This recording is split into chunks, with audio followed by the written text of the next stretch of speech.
Kia ora, welcome to another episode of 30 Minutes with dailystraits.com. Our guest today is New Zealand-based entrepreneur Lisa Booth. Lisa is the founder and CEO of Kete Kai. Hello Lisa, thank you for joining us today. How are you? Kia ora, thank you for having me. I'm great. The sun's actually just starting to come out. It's been a little bit rainy here, so cool. Cool, all right. So let's dive right into the question. So I want to know a bit about yourself. So this company is pretty new. It started January 2020, before coronavirus happened. And so tell me about your journey into entrepreneurship. Were you working before this? What sparked the whole journey? Yeah, totally. I mean, I've always been a little bit of an entrepreneur. So right from the time when I had my first child and figured out how to import and build websites and do that sort of thing.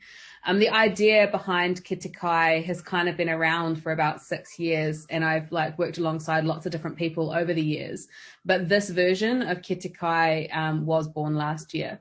So I guess I've always had a passion for business. I've always had a passion for social enterprise and doing good things. So Kete Kai kind of has all those things blended together. So I love it. So what were you doing before this in terms of business?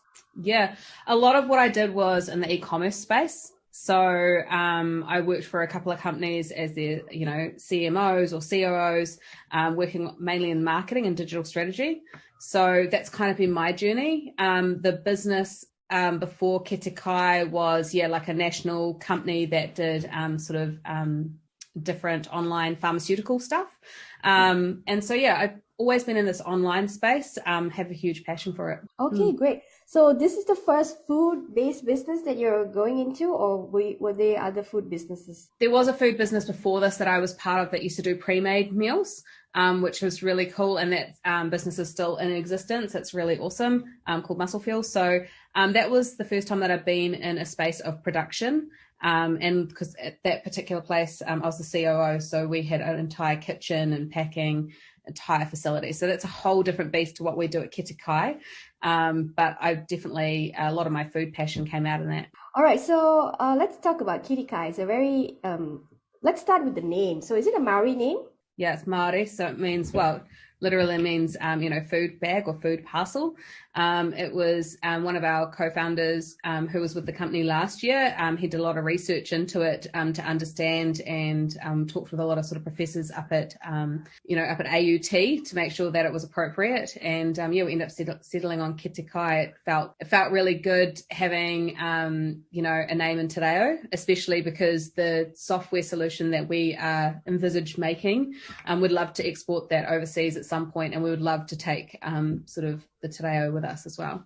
Okay, great. So what motivated you to start Kete Kai? So I've done a bit of reading. It's actually more of a CSR kind of a company where it's socially, it's a social enterprise. The profit comes second. So, and then it also said that, you want to solve a hunger problem in New Zealand, which for me, I find very, I was surprised actually that you actually had a problem. So tell me, what was the that motivated you to start? So what was the problem that you wanted to solve, and then you started the company because of that? Yeah, absolutely. I think to let people know who are maybe from around the world, like in New Zealand, we have a really massive issue with food insecurity. So it's crazy. This is probably part of the reason why Kete Kai is around, is because 1 in 5 Kiwis currently live with food insecurity. So they don't know where their next meal is coming from. And these are some of the stats that were coming out of the likes of Kete Kai or Zero Hunger New Zealand.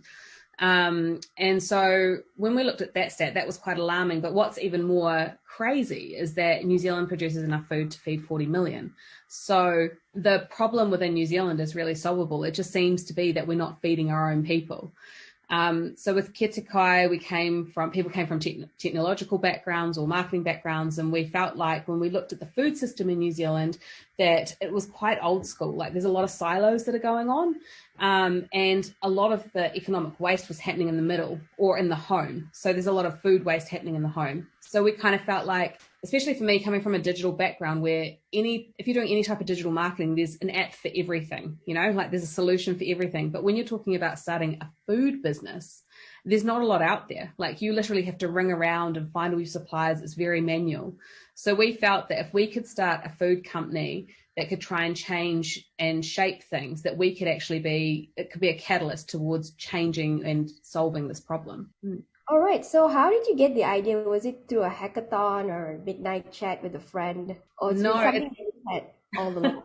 No, it's been going for such a long time. Like it was, there've been a lot of people that have been talking about. For me personally, my journey was that before I came into the scene of Kete Kai, was that I'd always thought, like, why isn't there a meal kit that was for people that, can't afford the traditional meal kits, like the HelloFreshes and the My Food Bags? Because the HelloFresh and My Food Bags are great. Like, they solve a lot of problems around, food waste within the home and food waste within the system, because you're just using exactly what you need.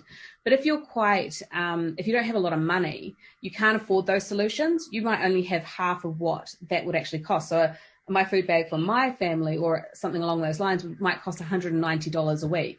Well, a lot of families don't have that a week just for their dinners for 5 nights. So we kind of were like, well, when I go to the supermarket, I'm trying to plan my week. I just want the basics and basic recipes. So why don't we create a meal kit that is that basic and that easy? And that's kind of how it got born. Yeah. That's a brilliant idea. And it came right before coronavirus, when people started losing their jobs, sitting at home. So it was just at the right time. So tell me you already answered the question. I wanted to know how you were different from HelloFresh and Marley Spoon. So if you already said that it's cheaper, so how much cheaper is it, and how many recipes do you have right now? Like, if someone buys that meal, what do they get? They get, so we're about half the price of the competitors. What makes us really different, though, is that we try and utilize products across the meal. So we don't individually package all of our ingredients. So for example, we look at a week's plan and say, look, we need to use broccoli, so we need to use it across 2 recipes. So it's kind of like smart shopping. It's not, it's a little bit of a blend between a food bag, I guess, and a supermarket shop. So we try to be at half the price. And the other thing with us is that we use a lot of like what's in season as well. So we try and keep that cost down for our customers as well. And we also use things like digital recipe cards. We try to do the least amount of packaging and printing as we can. Oh, okay, great. So how many recipes do you have? Like, you had pasta. I saw somewhere that you said you had pasta. What else do you have? Recipes in total, or how many per week? Yeah, in total. Well, hundreds, because we've been going since, like, we have been in market since June last year. So out to customers since June last year. So yeah, hundreds of recipes. And we've just partnered with Otago University, a restaurant here in the Waikato, and also Waikato Food Inc. here in the Waikato. So what we do is we're trying to collaborate with a lot of people and saying, look, we hold technology and we've got the space to pack, and we've also got, the supply chains. If you guys have got recipes, let's partner with you so you can create your own product as well. So that's another thing that makes us really different.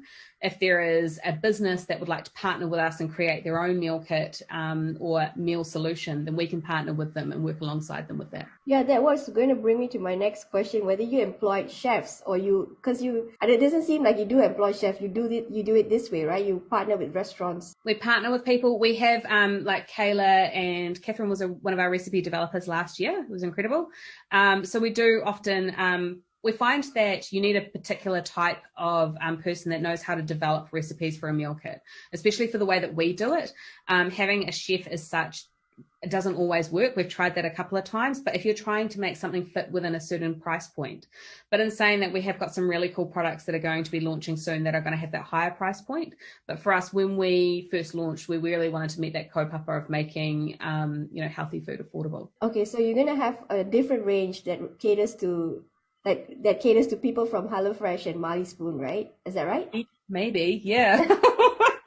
Watch this space. It's a little bit nerve-wracking to say that, because obviously, like, we have a lot of respect for the other players that are in the market, and I think for us, that's not our long-term game. Our long-term game is really about, making solutions that work for communities. So our commercial side as such is just about powering the technology that we have for communities. Yeah, this is actually a great idea, and I saw another podcast of you with another lady, and you said that you actually put in your own money. You invested in this Kete Kai along with a few other investors. So yeah. I'm just wondering, like, how much, like, what was it to start? Because this, and also you corrected the lady and said that this is actually a tech company more than a food company. So can you just explain, elaborate more, like what was the investment, what kind of investment that you had to put in, and also how is this different from a normal food company?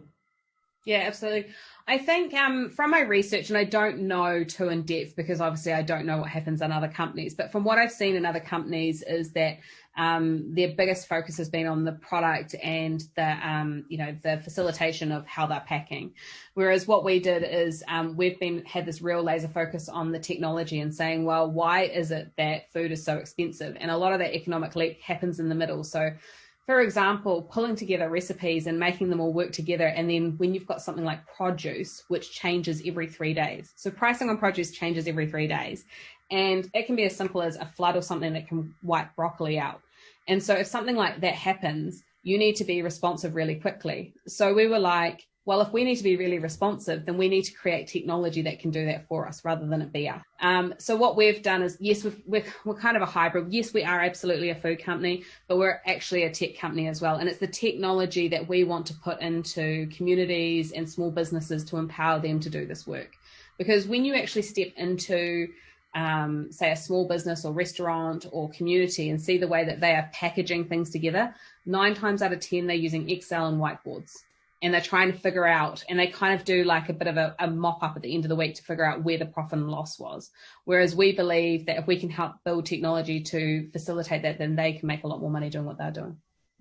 Great. So what is the challenges that you face? Like, I get it, this was a one woman show when you started. Is this? No. It's never been a one woman show. No, there's an entire team. And like I said, like I've worked with people over the years that have come into the company and left, like with startups, you have co-founders that come in and go. So definitely no, not a one woman show. I would hate for that to ever get out like that.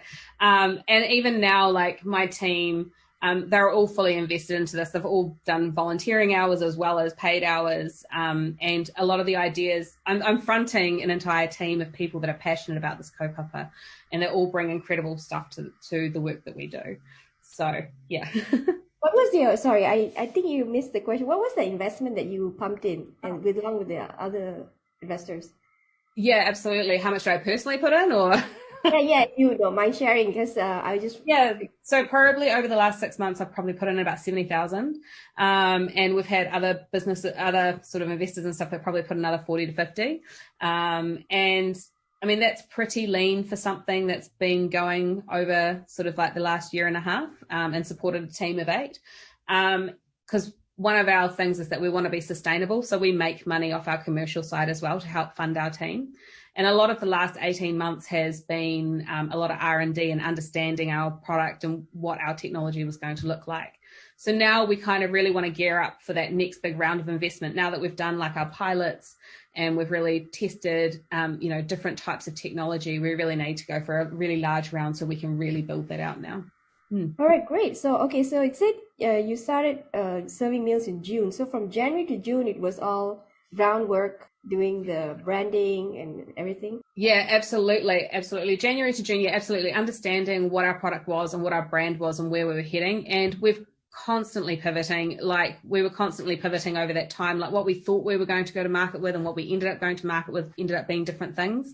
And even now, how far we've diversified, like we've got our core product that we've got at the moment, but we're launching a new website in about a week, and that just brings a whole new flavor of stuff that's coming through from our research and our feedback from our customers. Like our customers are really loyal and great at giving us feedback all the time and having that two-way conversation. So yeah, constantly evolving. This is great. So what about the number of customers you have right now, and how did they actually find out about you guys? Yeah, a lot of it at the moment, because we don't do a ton of marketing. We have a really great social media presence and a lot of PRs and podcasts that are going on, because a lot of the work that we're doing at the moment is laying the groundwork for sort of like a big marketing push that we want to do once our new website is live. Over the last sort of 12 months, we've got kind of just over maybe 1,500 customers that have been on and off over that time. And yeah, it's just been awesome. Just really love the stories that come out from customers about, their experiences with Kete Kai or where they were before Kete Kai, with COVID hitting, we found that there was a lot of families that were on traditional meal kits but just couldn't afford them. And when they discovered Kete Kai, that still gave them that convenience without the price tags. So, yeah. Got it. So how do they order right now? Since your website is there a website right now? Okay. Oh, yeah, absolutely. So, yeah, they can jump on ketekai.co.nz and they can order. Yeah, absolutely. It's just that what we found is that because our product's so customizable and quite different, that we're having to completely rebuild the front end, which we knew was going to happen at some point. So I'm excited. I can't wait for the new site to be live. What about that? Do you have an app? No, we've talked about the app quite a bit. And I guess it's really interesting because some people prefer just having a web app on their phones. But at the moment, our sole focus is just on that front end and getting that experience really awesome. Yeah. Okay, great. So since this is a social enterprise, right? When you said you had a commercialization site, what was that? Could you explain? Sorry, what do you mean by that? Like you had a commercialized site of your business, right? What was that? Okay. What does Yeah, that mean? so what I mean by that is our commercial side is like the meal kits that you see right now. So like the classic dinners and the Kai crate. And then on the social enterprise side is where we have community products. And so the community products are things like we've got one with Cambridge Community House where we provided them the recipes and then their customers ordered through our website, but they actually pick and pack it. So they get the benefit and they are able to bring the price down even lower for their customers and actually earn a bit of money out of it by having their own product. So that's where the commercial and the social enterprise piece comes in. But we also do a lot of pay it forward campaigns as well. Because what was really interesting last year was that we found a lot of customers, and even this year, people are giving money to feed other people. They're like, can you send a box to a family in need? And we were like, wow, okay, yep. And so we kind of did it on the down low and sort of helped out and sent money and food to different communities. But it's actually become a real thing where people are saying, look, actually, can you just make this a thing on your website so I can just jump on and buy a box and send it to whichever community I align with? And we were like, okay, so that's where our evolution keeps happening within our company, is that everything that's kind of being created and done on our website is generally because a customer's really wanted or needed it. And we've started playing with that and see how it goes. Great. So you've been doing this full time without any other jobs on the side, right? Yeah, since October last year, I gave in my full-time career as in marketing, and I've been working on this. I mean, it's all-encompassing. It's not something you kind of be half in, half out of. So, and I really started to. I mean, it's my passion. It's what I really believe in, and I believe that we can actually make a difference. So great. It's really, really commendable. Okay, so I want to ask a bit about the company and everything like that. So we were talking earlier on, you said that you didn't have a central kitchen, but you had a warehouse. So could you explain more about that? Yeah, so the way that we operate is that we curate our meals, we put them up live on the website, the customer purchases it, and then on the Friday we do what we call a pre-pack. So we have a warehouse. We don't cook the meals, people cook their own meals. And so in that pre-pack, all the dry goods are all sort of put together. And then on a Saturday morning at 5:30 in the morning, our produce arrives and our packing team comes in, they pack the produce into the boxes and it ships out and our drivers send it out. So one of our things was that we wanted to get the freshest produce to our customers. So we have done it in this way so that basically the produce, as soon as it hits us, it goes straight to the customer. So they get it same day from the markets, basically. All right. Do you have delivery riders that you partner with, or how do people get the meal? Yeah, absolutely. So we looked at trying to use like a central courier company, but we had an issue with the fact that we send too much food. So our boxes are significantly heavier than the HelloFresh and the My Food bags.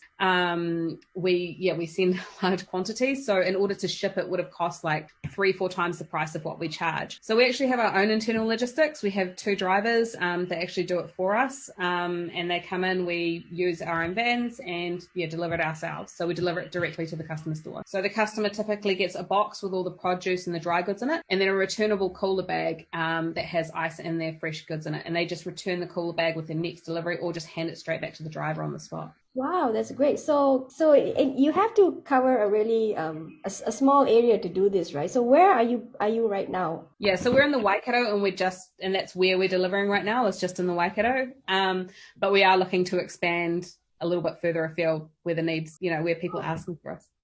So the 1,500 customers you have are in that area, right? Yeah, they're all in that area. Yeah, absolutely. All right. Okay, great. So tell me a bit about your expansion plan. I know this is a pretty new company and you're like just having a new website soon next week. Next week when what's the date? I don't know. We're testing on Friday, so if all things go well.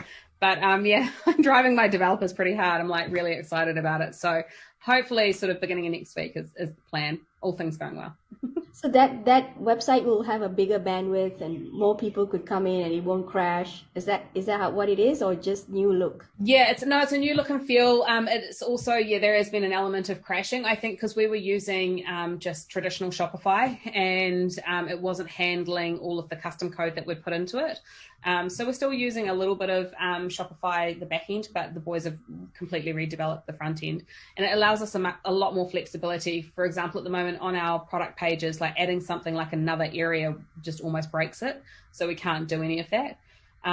As far as expansion goes, though, yeah, absolutely. We've got some really strong partnerships in Auckland and also actually down south in Tokoroa and Taupo and also in Bay of Plenty. So at the moment, our full focus has been just on the website and making sure that's going to be awesome.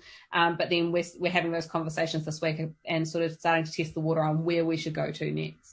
So are you looking for any funding, seed rounds? Yeah, absolutely. Yeah, absolutely. I think that's kind of where we are now, is that now that we've kind of done all of our testing and road mapping, and now that we're about to launch the new website, I really wanted to, start talking to investors. I've had a few really cool conversations with a couple of investors and just saying, hey, look, this is what we're looking at. This is where we're going. But yeah, that's definitely going to be the next bit of work I'm going to be doing, is talking to investors properly. This is great company. And you see, I've also used these meal kits, but it's really expensive. And the budget part is a really good hack. So so I was just wondering, any like global expansion, maybe try Australia, I don't know. Yeah, absolutely. Yeah, totally. I mean, to be honest, I would love to partner with someone in Australia. Like, I think the thing is that we want to do is keep developing our technology. So if there was a partner in Australia that said, hey, look, we want to do Kete Kai over here, or a version of it, then we would love to partner with them and like empower them to do it. Because that's another thing that we're all about, is about empowering others. We don't want to become another like global dominance, I guess. I think we can do that really well, like become really successful in our own rights with our technology. But yeah, as far as global expansion, we've had some interest over in Europe and a little bit in America as well, because especially if you're in a space where you've got like a community hub or a food hub, it would be really easy to sort of insert Kete Kai into that and to have that sort of meal solution there if you would like it. Yeah, it's a great idea. So tell me a bit about the company. So 8 of you right now, including yourself. Is that a co-founder? Yeah. So, one of the original co-founders is still with the team. He doesn't like being in front of cameras or anything. He's behind the scenes. And yeah, definitely, I think some of the team that have been on this year would like to come in as co-founders as well, which I'm totally open to. Doesn't really bother me. I just love the team that we've got. They're all pretty much family anyway. So yeah. Awesome. So everyone works from home and then just go to do you have like a place that you go and for the food and stuff to pack and stuff? So the warehouse is just a warehouse space. But honestly, most of us are remote. And some of the team come and work at my place, and we tend to work. I've got a couple of team members here today. They come in and work, and we do sort of working sessions together when we're not feeling motivated, because you can be like that when you're at home. Like, working remote can sometimes be really difficult. Or we communicate a lot on Slack. So often someone will pop up and say, hey, look, I'm not motivated today. Who's working where? And we'll all go there and go work. So it's a really cool vibe. We've only got one team member that is not in the Waikato. So we do get together quite often, which is really nice. All right. So since this is a really new company, I just wanted to ask you, usually when someone wants to go ahead with the business, they look at the revenue to see it's worth it, whether it's worth the time and pain to continue. So if you don't want to share the revenue, it's fine. But was it enough for you to tell your other co-founder and say, okay, look, I think there's something here, and maybe we should just push through? Maybe you could just tell us year on year, because almost a year since you started. Did you see any spike in the revenue or anything like that? Yeah, definitely. I think there was like a definite moment sort of end of last year when we really started to ramp up, because we closed down over Christmas to sort of like recollect and be like, okay, what are we going to do, guys? Are we going to keep this going? Because although we were turning over quite a bit, the profit wasn't there. And so I had to do a lot of soul searching and sort of thinking over the Christmas period and be like, okay, what do we need to do to get that profit margin in there to make it work for us? But it wasn't only that. Like, I think that's kind of the cool thing about working in social enterprise. It wasn't just the revenue, but it was the support of like the government agencies like Kete Kai and all the trusts and community centres that were saying, look, you guys are really onto something. Like, we'll support you through this. Like, just keep working, just keep doing the work that you're doing. So yeah, there's a lot of factors that have kept us going, and we just really believe in what we're doing. And there is nothing else out there. Like, even when we've tried to look for solutions within our own business for like software and technology, like there's nothing out there. So we think we're onto something. Awesome, great. So, all right. One final question. So the competitors, right? When I listen to your business, the ones that come up to me is HelloFresh and Marley Spoon. Doesn't seem like you have Marley Spoon in New Zealand. Do you have that? No, we don't. No, we have My Food Bag is quite big here in New Zealand. Yeah. And are they your competitors? Because you did say you were unique. So do you have competitors? I mean, I guess, yeah, if you looked at a meal kit, they could definitely be competitors. But I would love to work with them as well. I think that there's a lot of things that we could do together, you know, like I don't know why we all have to be, I know that we need to be competitors, but I think also like if we could develop our technology enough that it was interesting enough to them, there's no reason why we couldn't work with them. I think the space that we really want to sit in is in that community space and empowering small businesses, and, you know, having that really sort of lower end, like the lower end communities that can't afford normal food bags. So we don't have any competition in that space. I think that when we launch some of our like higher end products, we probably are, you know, going into their market a little bit, but then again, we're just really different. We're quite different to those as well. Awesome. And that is all the time that we have for today. We have just been speaking to Lisa Booth, the founder and CEO of Kete Kai.